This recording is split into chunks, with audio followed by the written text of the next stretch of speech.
Բարև ձեզ։ Մեր վերջին Հայաստանում ընթացող վերջին իրադարձությունների ֆոնի վրա շատ է արծարծվում տարբեր տեսակի եկեղեցական թեմաներ եւ օրերս ուզում եմ անդրադառնալ հարգարժան պարոն Հովսեփ Խուրշուդյանի կողմից առաջադրված թեզերին, որ վերաբերում են այս նույն եկեղեցական թեմային։ Օգտվելով այն բանից, որ հենց ինքը պարոն Խուրշուդյանը առաջարկեց արծարծել այս թեման, քննարկել, արտահայտվել այդ ուղղությամբ, ես փորձում եմ հիմա այդ թեզերին անդրադառնալ, անշուշտ նշեմ, որ մի մասին ես համաձայն եմ, իհարկե, բայց այստեղ կկենտրոնանամ այն թեզերի վրա, որոնց հետ առանձնապես համաձայն չեմ կամ երբեմն էլ բոլորովին համաձայն չեմ։ Առաջինը, որ որպես տեղեկություն նշեց պարոն Խուրշուդյանը, դա այն է, որ 2019 թվականին Հռոմի Պապ Ֆրանցիսկոսը նախաձեռնություն է հանդես բերել փոխելու Հայր մեր աղոթքի տեքստի մի մասը, որտեղ նշված է «Եվ մի տանիր մեզ ի փորձություն» դարձնել «Եվ մի թող, որ մենք գնանք փորձության մեջ ընկնենք»։ Իրոք այդպիսի նախաձեռնություն Ֆրանցիսկոս Պապը ունեցել է, ցավոք սրտի դա Ֆրանցիսկոս Պապի մի քիչ չասենք քմահաճ, բայց ինքնակամ որոշումներից մեկն է, որով ինքը հայտնի էր։ Այդ նախաձեռնությունը դրվեց քննարկման, որոշակի կարծիքներ հայտնվեցին, բայց այն մեծ ընդունելություն չգտավ։ Այսօրվա վիճակով իրավիճակն այն է, որ այդ նախաձեռնությունը սահմանափակ կերպով կիրառվում է միայն Իտալիայի տարածքի կաթոլիկ եկեղեցում, մնացած ամբողջ կաթոլիկ աշխարհում այն չի կիրառվում եւ ընդունելություն չի գտել եւ կարծում եմ, որ նայելով ռեակցիաներին այն չի էլ գտնի։ Այդ նախաձեռնություններից է, որ սովորաբար հանգում են ու մոռացության տրվում, մանավանդ որ նոր Հռոմի Պապը դժվար թե դրան որ ուրիշ ընթացք տա։ Որպես հիմնավորում բերվում է այն բանը, բերվում էր Ֆրանցիսկոսի կողմից այն հանգամանքը, որ Աստված մեզ փորձության չի տանում, դա իհարկե գրված է նաև Հակոբոսի թղթում, այլ մենք ենք այդ կղվում եւ դրանից օգտվելով սատանան է մեզ տանում փորձության, դա ճիշտ է, անշուշտ դա ընդունելի հիմնավորում է, մեկնաբանություն է, բայց ամեն մի մեկնաբանություն չէ, որ պետք է մտցնել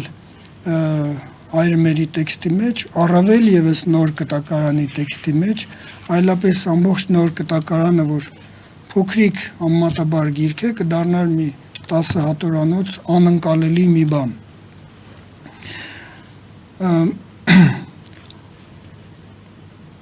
Հաջորդ թեզը ավելի լուրջ է եւ դա նոր չէ իհարկե, դա այն է, որ կա որոշակի ընկալվող հակասություն 5 կտակարանի մեջ նկարագրված Աստծո վարքագծի խոսքերի միջև, մասնավորապես խստության միջև եւ նոր կտակարանում Հիսուս Քրիստոսի ավելի մեղմ, ավելի խաղաղասեր, սիրուն ուղված քարոզների մեջ։ Եվ այստեղից եզրակացություն է արվում, որ Եհովան, այդ 5 կտակարանի Աստվածը իբր, որը ողակալ է, ողերիմ է, հիշաչար է, նախանձոտ է, կապ չունի նոր կտակարանի Հիսուս Քրիստոսի հետ, նա չէր կարող Հիսուսի հայրը լինել։ Իհարկե 5 տակարանում այդպիսի խոսքեր ոչ բոլորը կան, ողակալ, չգիտեմ, հիշաչար, ողևրիմ, դրանք չկան, որ նախանձոտ է, այո, այդպիսի խոսք կա, հիմա դրան կանդրադառնանք, բայց երկու խոսքով ասեմ Եհովա բառի մասին, որ դա ընդհանրապես ասած մեր խնդիրը չէ, Եհովայի վկաների խնդիրն է, որոնք շատ այսպես պնդում են, որ այդ անունը հնչի հենց այդպես, իրականում 5 տակարանում գիտեք ձայնավորներ չկան և այդ անունը 4 բաղաձայնների հաջորդականություն է, ԵՀ, և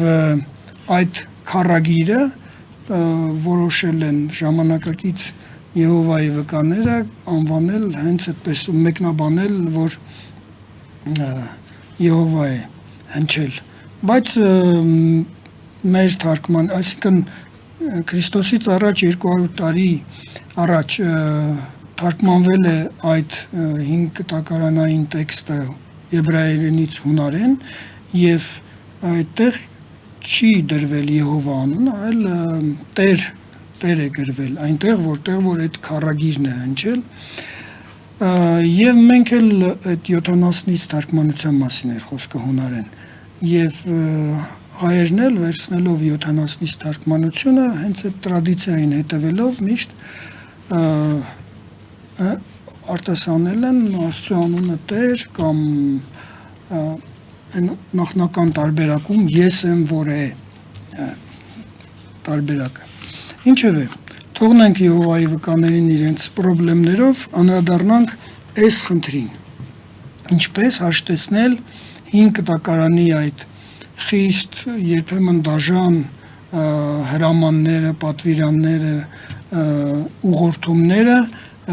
Քրիստոսի հետ արդյոք դրանք տարբեր աստվածների մասին է, տարբեր անձնավորությունների մասին է կամ 5 տակարանի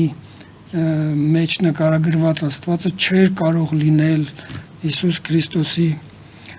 հայրը։ Այս պրոբլեմը պետք է ասել, որ նոր չէ։ Այդ պրոբլեմին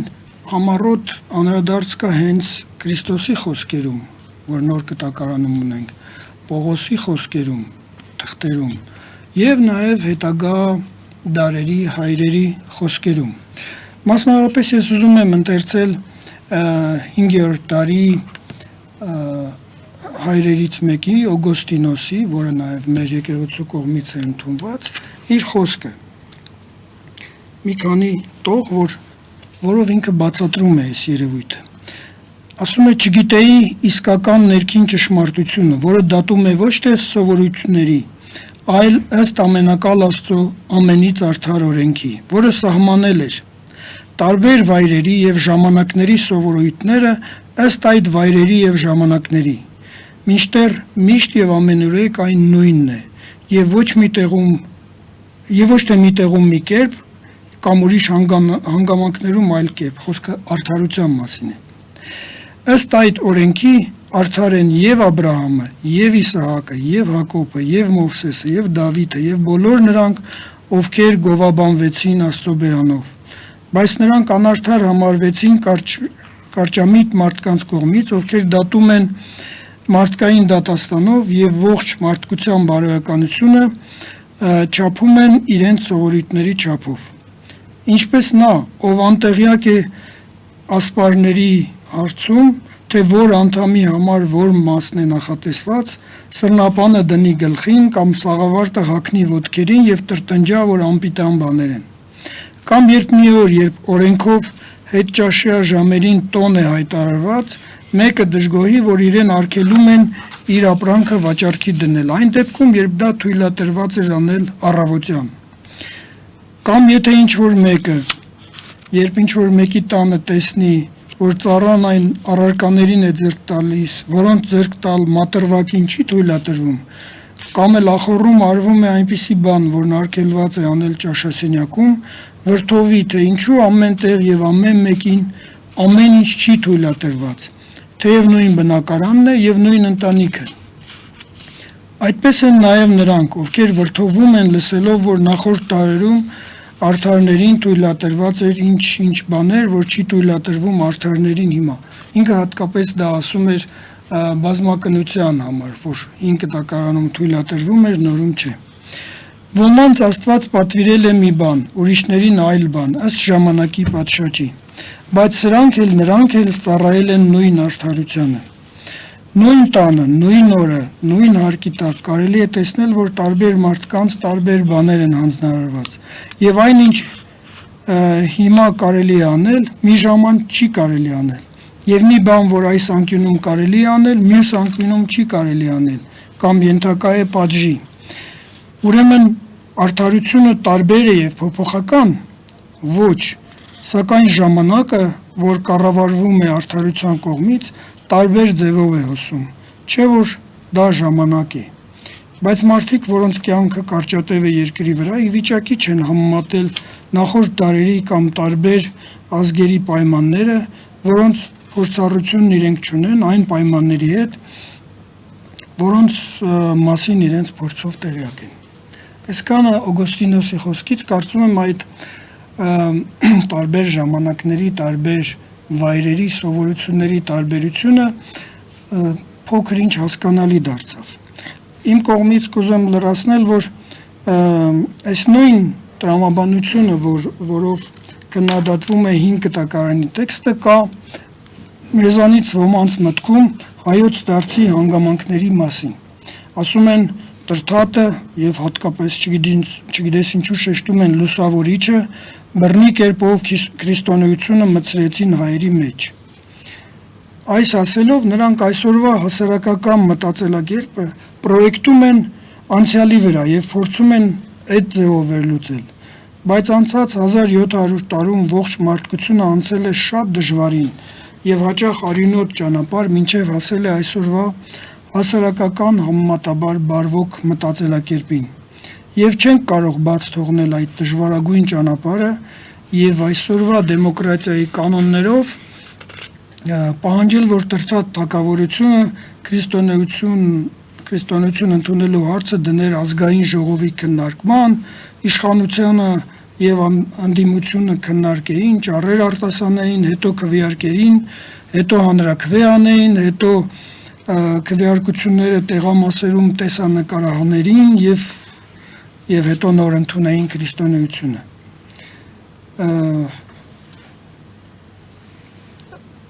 Բանն այն է, որ մարդկության նույնիսկ այսօրվա առաջավոր մասը, ասենք Եվրոպան, բոլորովին տարբեր էր դեռևս ընդամենը 250 տարի առաջ, ուր մնաց 1700 տարի առաջ։ Տրթատը վարվել է իր ժամանակի մտածելակերպին հարիր մեթոդներով, ինչպես եւ նույնը արել են բյուզանդական կայսրերը, հռոմեացիները քրիստոնեություն ընդունելիս։ Նմանօրինակ հարցեր, եթե ծագեն այսօր, իհարկե կլուծվեն դրանք այլ կերպ, այսօրվա մտածելակերպով։ Եվ եթե անդրադառնանք Քրիստոսին եւ իր հոր հարաբերություններին, մենք տեսնում ենք, որ նոր կտակարանում, որը մեր հիմնական ինֆորմացիան է Քրիստոսի մասին, ինֆորմացիայի աղբյուրը, Քրիստոս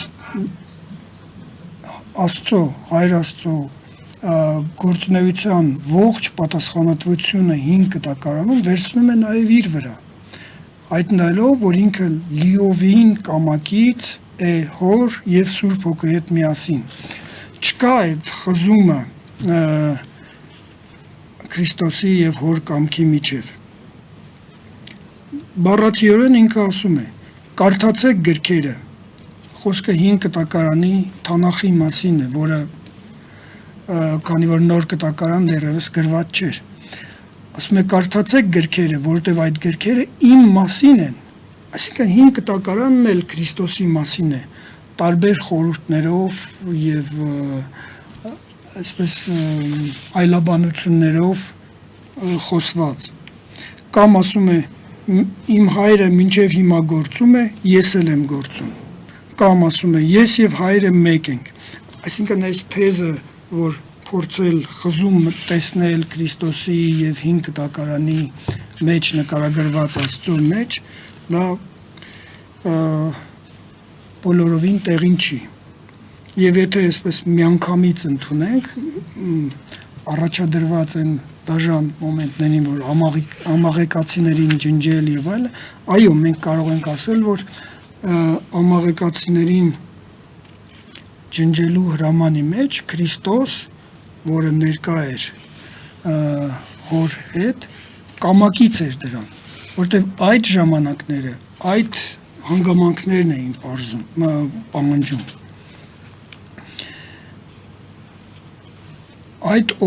Եվ այն ժամանակ գործում էր բոլոր ազգերի մեջ, եւ այդ թվում եւ հрьяաների մեջ, գործում էր ակննդական օրենքը։ Գոնե հեթանոս ազգերի մեջ Աստված չէր սահմանել այդ օրենքը, դրանք կային, այդ օրենքները կային, եւ իր ընտրյալ ազգն էլ ստիպված էր գործել այդ օրենքների սահմաններում եւ դա ֆիքսվեց, ակննդական, ատամն ատաման։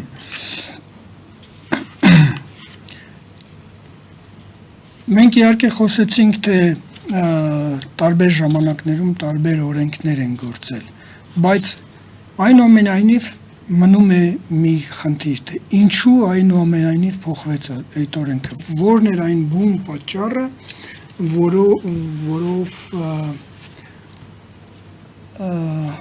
որի հիման վրա այդպես կտրուկ փոխվեց օրենքները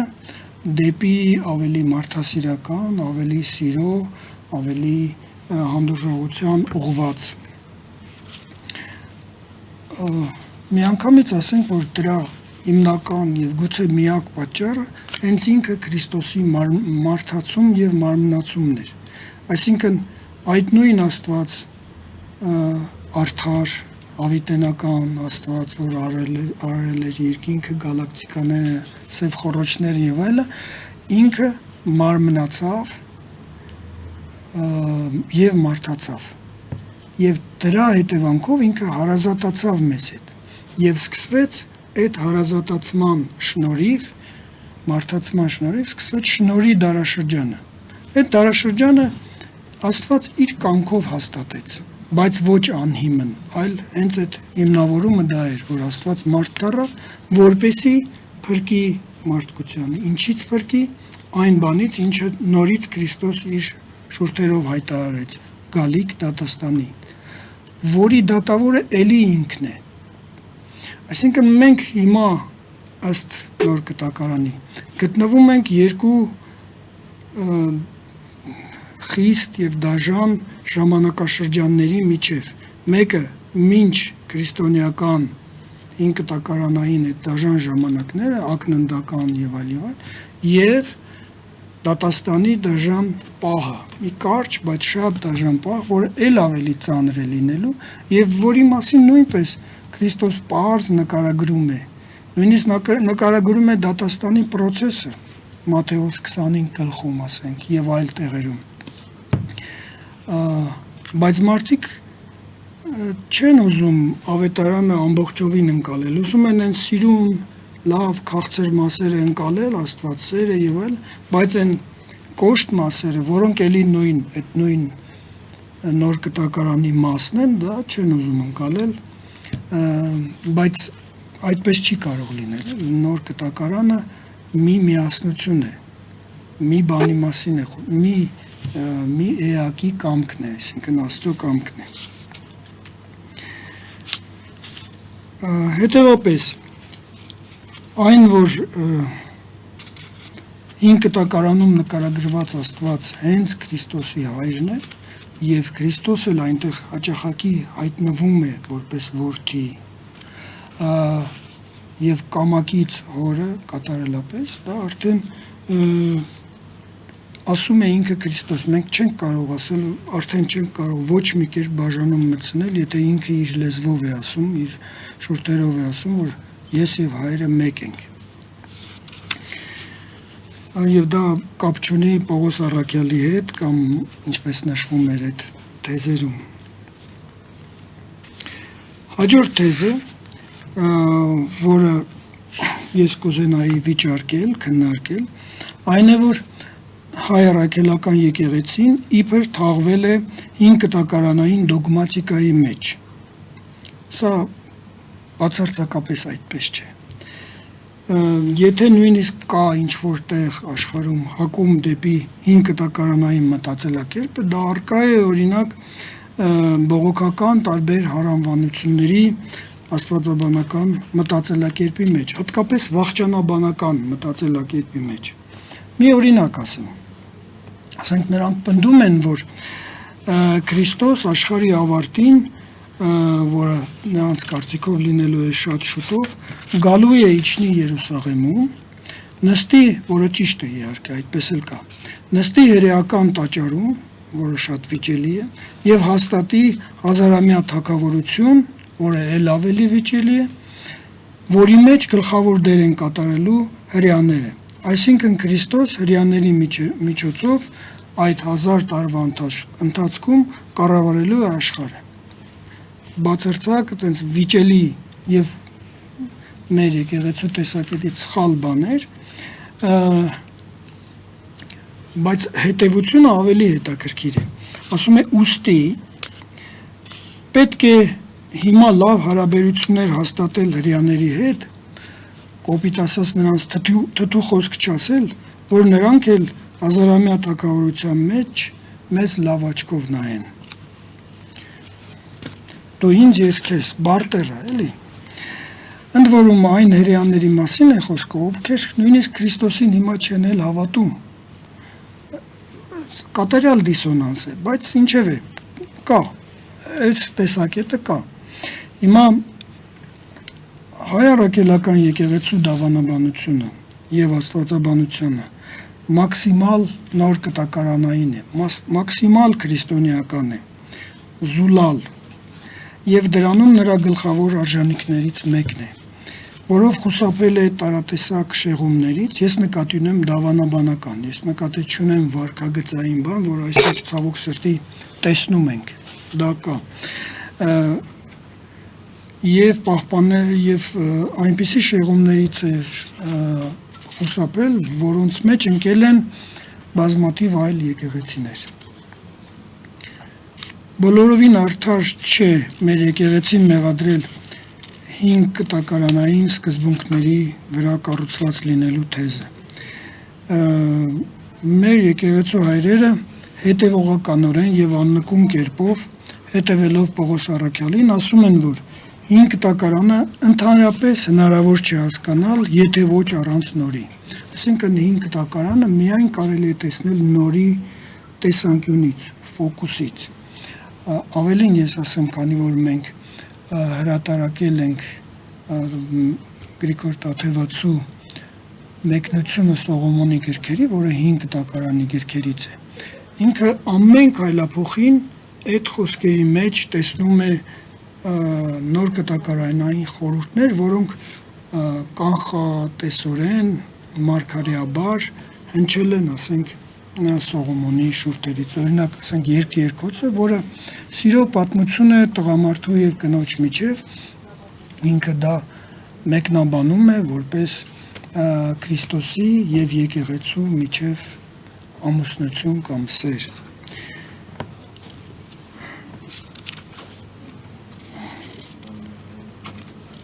Ինչ վերաբերում է մեր հոգևորականների եպիսկոպոսական դասի ոչ գեղեցիկ վարքի մասին,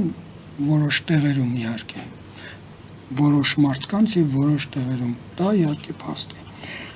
Եթե խորանանք այդ պատճառների մեջ, դրանցից մեկը, ընդամենը մեկը, ես կարող եմ նշել, որ դա փաստորեն մենք վերջին 200 տարում, գրեթե 200 տարում եղել ենք ռուսական կայսրության իշխանության տակ, որը այդ ազդեցությունը մեր եկեղեցու վրա ֆիքսել է նույնիսկ հատուկ փաստաթղթով, որը կոչվում է պոլոժենիա, որը գործում էր մինչև 17 թիվը, իսկ դրանից հետո սկսվեցին ել ավելի դաժան ժամանակներ, այսինքն որով ինքը վերահսկողություն էր, ռուսական կայսրությունը վերահսկողություն էր սահմանել հայ եկեղեցու վրա, նրա ներքին կարգերի վրա, իսկ հետո ուղղակի, ասենք, KGB-ն, FSB-ն եւ այլը փորձել են էլ ավելի ուժեղացնել այդ ազդեցությունը, ներսից փոխելով ոմանց իրենց գործակալներին, դա գիտենք, դա էլ է փաստ։ Նույնիսկ սովետական միության ժամանակներում մենք գիտեինք։ Այնպես որ սա իհարկե բացատրություններից մեկն է, ես չեմ պնդում, որ միակ եւ վերջնական բացատրությունն է։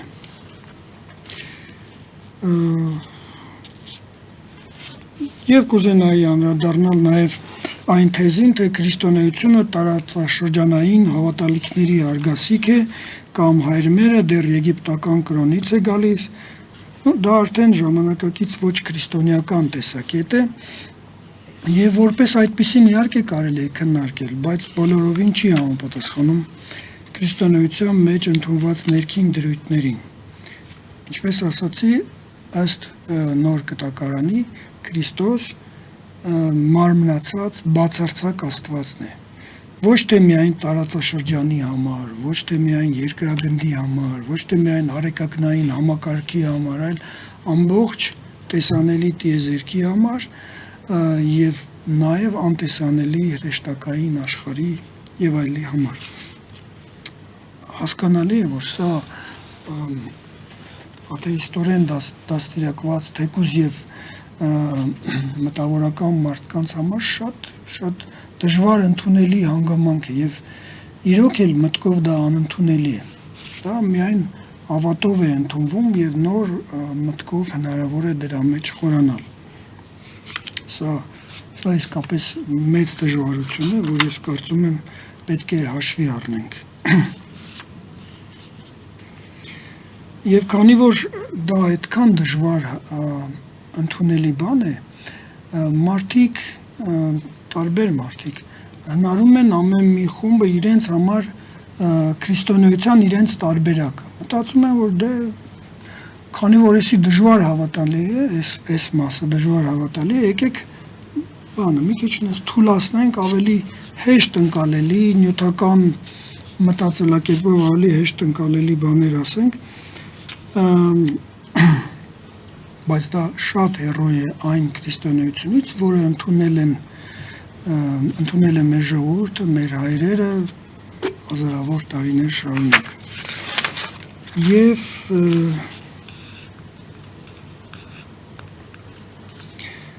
մյուս թեզը, որ լավ մասնագետները, կրոնագետները, աստվածաբանները կարող են քրիստոնեական դավանաբանությունը ազատագրել 5 կտակարանային մարդատյաց ծննդաբանությունից։ Սա նույնպես ուշադրություն դարձեք դավանաբանություն բառին։ Բանն այն է, որ դավանաբանությունը հայ եկեղեցու դա նեղ իմաստով հավատո հանգանակն է։ 20 նախադասությունից կազմված 1.5 էջանոց տեքստ է, որ Կիրակի օրերը պատարագի այցելող մարդիկ լսում են ամեն անգամ եւ ցանկալի է, որ արտասանեն։ Դա այն տեքստն է, որ ասում է հավատում ենք մի Աստծու ամենակալ Հորը եւ այդպես շարունակ։ Եվ այդ 1.5 էջանոց տեքստը, եթե ուշադիր նայենք, ամենաուժեղ ցանկության դեպքում էլ այնտեղ չկան, հնարավոր չէ տեսնել 5 կտակարանային ինչ-որ հետքեր։ Դա բացարձակապես նոր կտակարանի վրա հիմնված բանաձևում է։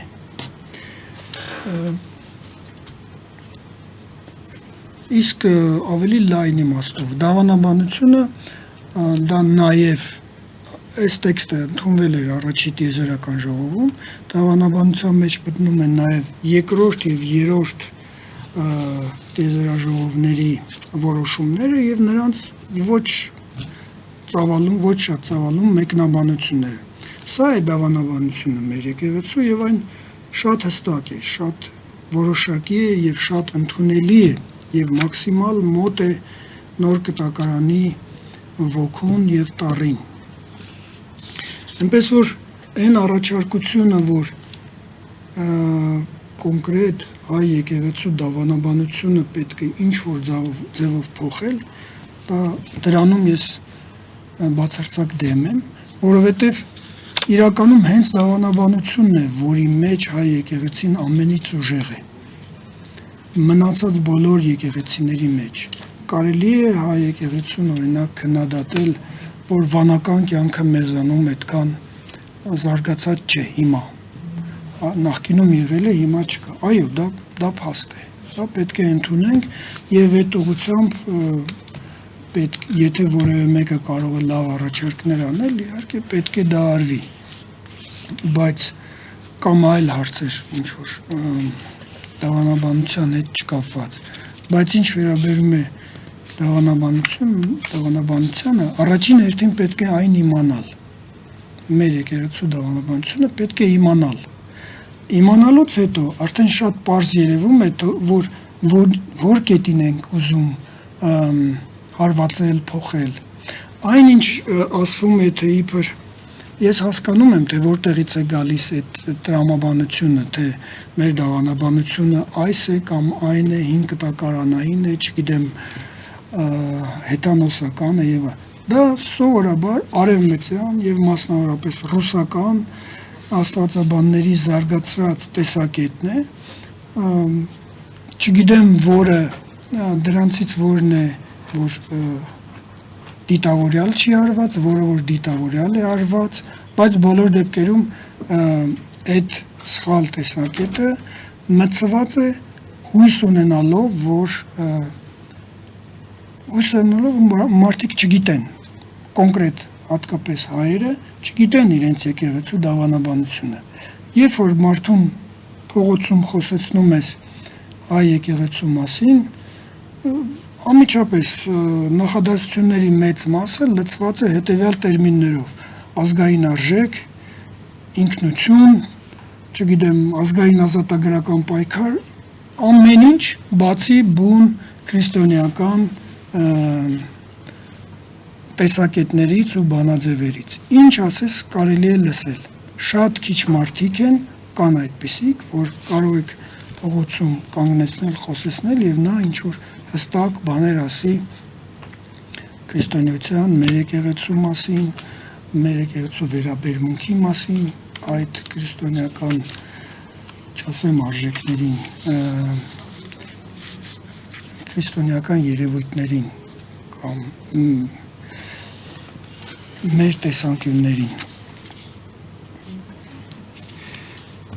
Եվ իրենք ինչ որտեղ մեղքել չունեն, ես շատ հաճախ եմ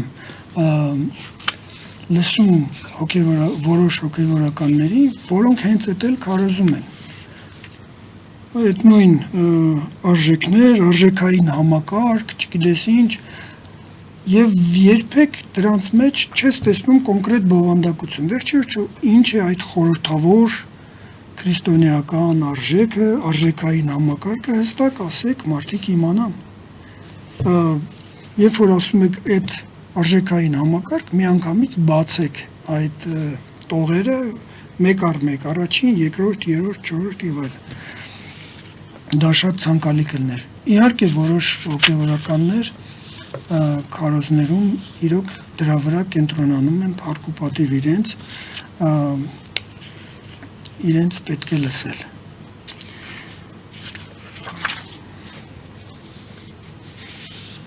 Ես այսքանը կուզենայի այսօրվա զրույցում ասել այս թեմայի շուրջ, հուսամ հնարավորություն կլինի, առիթ կլինի ավելի կոնկրետանալու որոշ այլ հարցերի շուրջ, եթե